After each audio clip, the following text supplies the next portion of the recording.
Week 2 of suspended Attorney General Ken Paxton's impeachment trial is underway. You're taking a live look inside the Senate chamber. It looks like they're in the middle of a break right now. Witness testimony picked back up about an hour ago. Earlier, Mark Penley, a whistleblower, took the stand. Why is the Attorney General involved in this? Why is he wanting me to know about this? This is not a state matter, from what I could tell. And I thought it was very suspicious that someone who was the target of a federal investigation was reaching out to the Attorney General of Texas for legal help.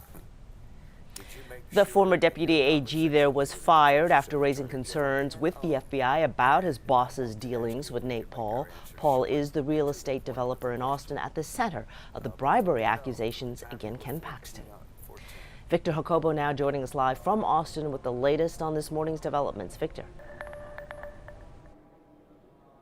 Yeah, Sherman, once again, the prosecution is focusing on testimony from whistleblowers who worked under Ken Paxton in the office of the Attorney General. Now, last week we heard testimony from 4 witnesses, including whistleblowers who alleged that Paxton used the power of the office of Attorney General to benefit a friend and political donor named Nate Paul. This morning we've heard from Mark Penley. He's another whistleblower who worked under Ken Paxton.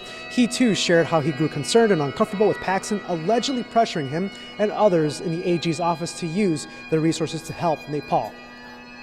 I felt like he was under Mr. Paul's influence. I didn't know to what extent. That became clearer to me as things unroll and as we go forward in time.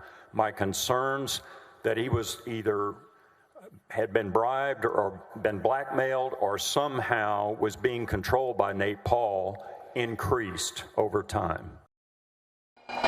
Now, what you hear in the background are bagpipes, part of a number of events here at the Capitol commemorating the victims that were lost on 9/11. Before the impeachment trial continued today, Lieutenant Governor Dan Patrick and other members of the Senate also took a moment of silence to mark the anniversary of 9/11.